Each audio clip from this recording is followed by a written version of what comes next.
Pawai obor telah menjadi tradisi yang dilakukan umat muslim pada 1 Muharram.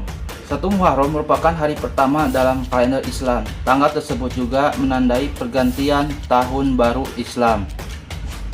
Di Indonesia, momen tersebut disambut dengan berbagai kegiatan. Salah satunya adalah pawai obor yang dilaksanakan pada 1 Muharram. Ternyata hal itu bukan hanya sekedar perayaan, akan tetapi terdapat sejarah dan makna di baliknya. Agama Islam di Indonesia telah menerima akomodasi budaya, pendekatan agama dengan menggunakan unsur-unsur kebudayaan yang ada. Dalam masyarakat seringkali efektif dalam menyampaikan dakwah agama Islam. Tradisi tersebut dimaksudkan untuk menyambut kedatangan tahun baru Islam 1 Muharram. Ini dengan rasa syukur telah bergantinya tahun baru Islam. Pawai obor 1 Muharram merupakan tradisi yang dilakukan oleh iring-iringan kelompok orang untuk menyambut datangnya 1 Muharram. Iring-iringan ini akan mengiringi jalan raya dengan berbusana muslim sembari membawa obor yang dibuat dari bambu. Selain itu, untuk menambah meriahnya suasana, mereka juga memainkan alat musik rabana dan gendang. Selama pawai obor 1 Muharram, sholawat dan pujian kepada Allah Subhanahu wa Ta'ala akan dilantunkan bersama-sama untuk menunjukkan rasa syukur.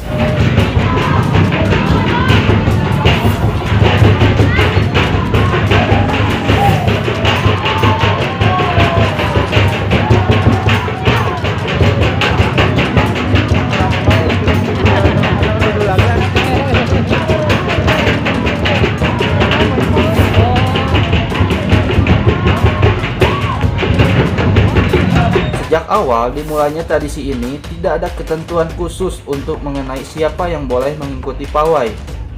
Mulai dari anak-anak, remaja, dewasa, hingga orang tua dapat bergabung memeriahkan suasana pawai obor 1 Muharram. Itulah mengapa pawai obor 1 Muharram kerap dijadikan sebagai alternatif untuk menjalin silaturahmi sesama manusia. Karena Muharram bermakna terlarang, yang artinya dalam bulan ini haram untuk memulai peperangan dan pertumpahan darah.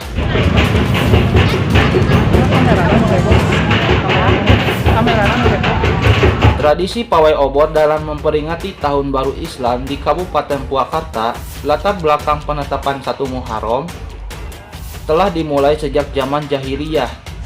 Bulan Muharram adalah bulan Allah karena namanya yang lebih islami jika dibandingkan dengan nama bulan Hijriyah yang lain.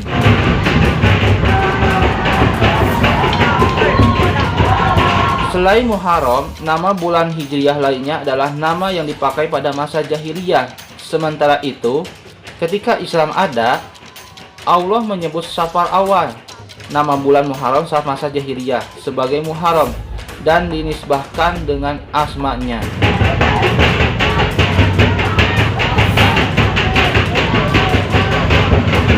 Setiap bulan Muharram ada amalan puasa sunnah yang punya tingkatan selevel di bawah puasa Ramadan, yaitu pada tanggal 9, 10, dan 11 Muharram. Artinya berpuasa di bulan Muharram sangat dianjurkan karena akan diberi ganjaran pahala yang luar biasa oleh Allah Subhanahu wa Ta'ala.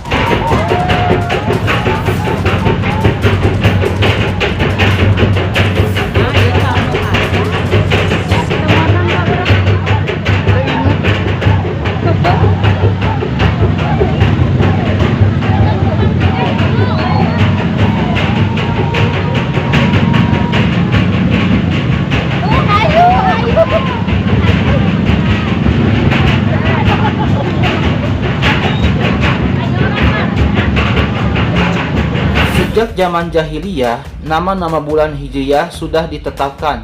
Hal ini karena rasa kebingungan yang dialami oleh para gubernur yang kerap menerima surat dan perintah tanpa tanggal tertera.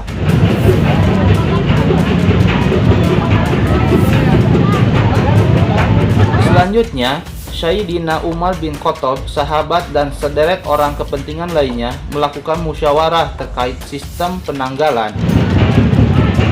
Dalam diskusi tersebut, timbul berbagai pendapat mengenai tahun pertama dimulainya penanggalan. Ada yang mengatakan bahwa tahun pertama harus dimulai ketika Nabi Muhammad lahir. Ada juga yang mengatakan ketika wafatnya Nabi Muhammad. Ada lagi yang mengatakan saat Nabi diangkat menjadi Rasul. Dan ada pula yang mengatakan ketika Nabi hijrah ke Madinah.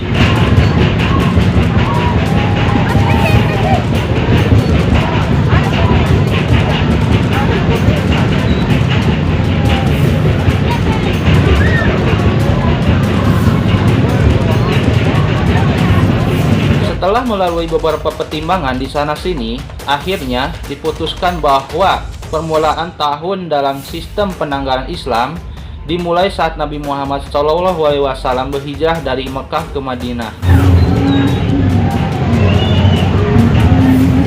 Alasannya adalah, alasan pertamanya karena mereka menilai bahwa era tersebut adalah awal masa kejayaan umat Islam. Karena jika sebelumnya Nabi hanya dapat berdakwah dengan sembunyi-sembunyi, sekarang dakwah sudah dapat dilakukan secara terbuka. Sehingga kemudian di kalender dinamakan sebagai kalender Hijriyah.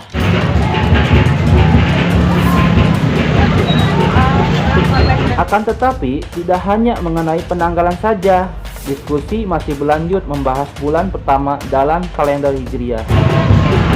Ada yang berpendapat bahwa bulan Rabiul Awal harus menjadi bulan pertama karena sama dengan waktu Nabi Muhammad SAW hijrah ke Madinah.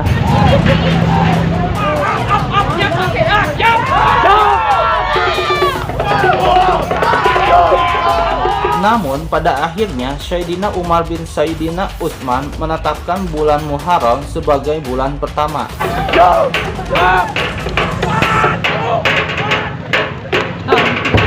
Karena wacana hijrah disebutkan pada saat para sahabat melantik sebagai pemimpin ketika Nabi di akhir bulan Zulhijjah, tepatnya sebelum bulan Muharram.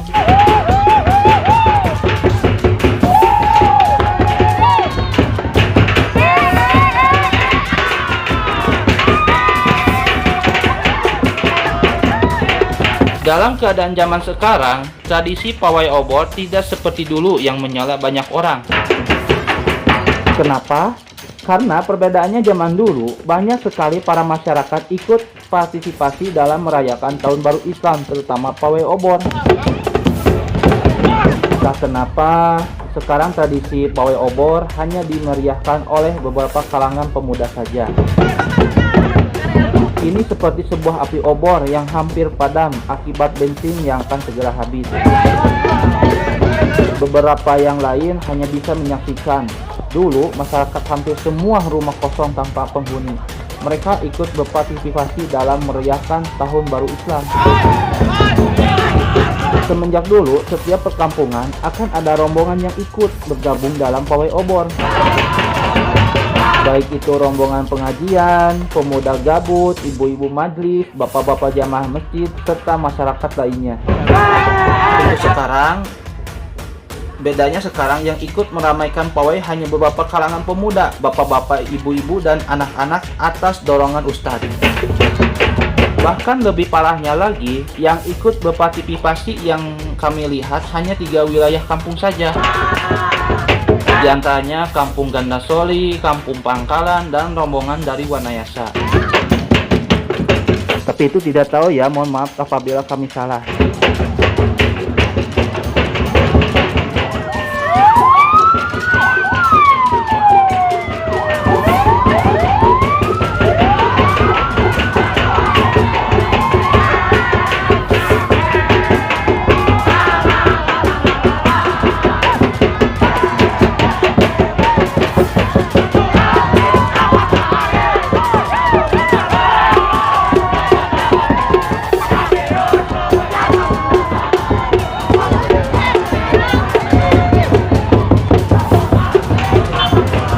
Oke, mungkin itu saja yang bisa kami tampilkan. Semoga tradisi budaya dan kebudayaan akan terus diwariskan untuk diwariskan ke anak cucu kita nanti.